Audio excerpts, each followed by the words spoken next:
We're joined now by the civil rights leader, the president and founder of the Rainbow Push Coalition, a man who we like as much as he claims to like this program, the Reverend Jesse Lewis Jackson from our D.C. Bureau. Indeed, sir. Thank you for joining us, Reverend Jackson.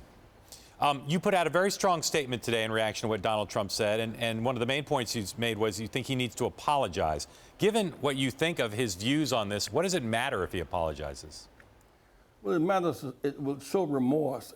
He saw a lie as a victory. Therefore, he was speaking to the audience that he mobilized around fear and ignorance in the first place. If he were sincere, he would apologize to President Barack Obama for disparaging his name and his family name, or to Hillary Clinton, as the case may be, or to America. That was no apology, just a declaration of victory that somehow he validated President Barack Obama's Americanness. His mother and father did that. Trump did not do that. Reverend Jackson, if just following up on that question, if Donald Trump were to issue such an apology, would you believe it? It'd be very difficult in that after he's burned the house down, then he apologized amidst the ember and the smoke. He has used these last 7 years to mobilize the anti-Martin Luther King, anti-civil rights, anti-Barack's victory forces into a solid force of fear and anger based upon that lie. It was an attempt to take away President Barack Obama's legitimacy, to make him illegitimate. In some sense, as he's done to try to make Mexican judges illegitimate, or to make Mexican immigrants illegitimate, to make Muslims illegitimate. This idea of taking away people's legitimacy is taking away their humanity. It's not right, it's not fair, and it's not for blacks. All people of goodwill should say no to this kind of discrediting scheme. After this extraordinary week where so much happened, how would you rate Donald Trump's chances of being the next president of the United States? Well, there are two people running, but I would suspect that if Hillary Clinton stays on the high road of vision, not goes down his level, she'll keep mobilizing people who want America to go in another way. The issue is not these one-liners day to day. He shoots a one line, she responds to one line. This issue is about the protected right to vote. There have been 395 schemes to restrict voting since 2010. It's about livable wages. It's about working poor people. It's about temporary workers. It's about student loan deficits. It's about bank lending. Issues that matter bottom up are not being addressed in this tit-for-tat day. When an eagle flies low and gets caught on the ground, it's the eagle's fault. She should keep flying high on issues that really matter.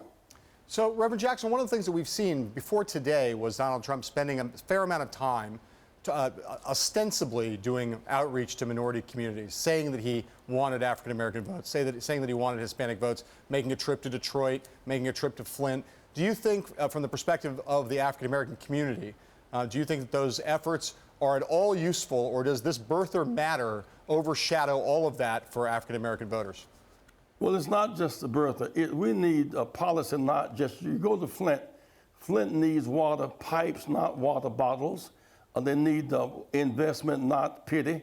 And so 34,000 pipes to be built and requires plumbers and investment in infrastructure. That's the substance of the matter.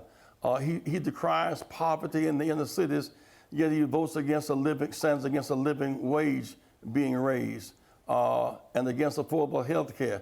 He decries the violence in the cities, and yet will not ban assault weapons or support a background check on guns. So in some sense, it's a contradiction on its face. Would you have a better, worse, or equal chance of beating Donald Trump if you were the Democratic nominee than Hillary Clinton does? Well, that's too speculative. I think she has a good chance, and I support her big time because I think she has the strength of character, in fact, and the track record. She is on the playing field. If you're on the playing field 35 years, there are some blood stains, there are some green grass stains. Only those who are not on the field have clean uniforms. She is a tireless warrior, and she has regained her strength from her bout with pneumonia, and I expect her to win November the 8th. Reverend Jackson, there was a story in the New York Times the other day that talked about some research that an African-American pollster named Cornell Belcher has done, some polling research and some focus groups that looked at support for Hillary Clinton among African-American voters. And he, in these reports, suggested that she has a little bit of a problem with enthusiasm, particularly among millennial African-American voters. Do you, from your travels around the country, does that ring true to you? And if it does, why do you think it is?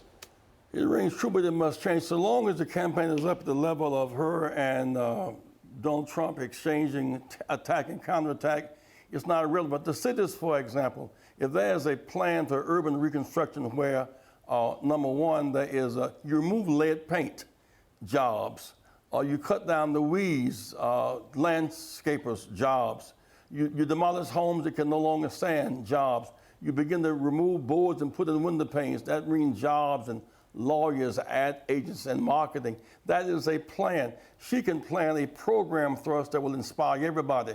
But I would hope that she would not continue spending her time attacking and counterattacking him on one-liners. The stakes are much too high.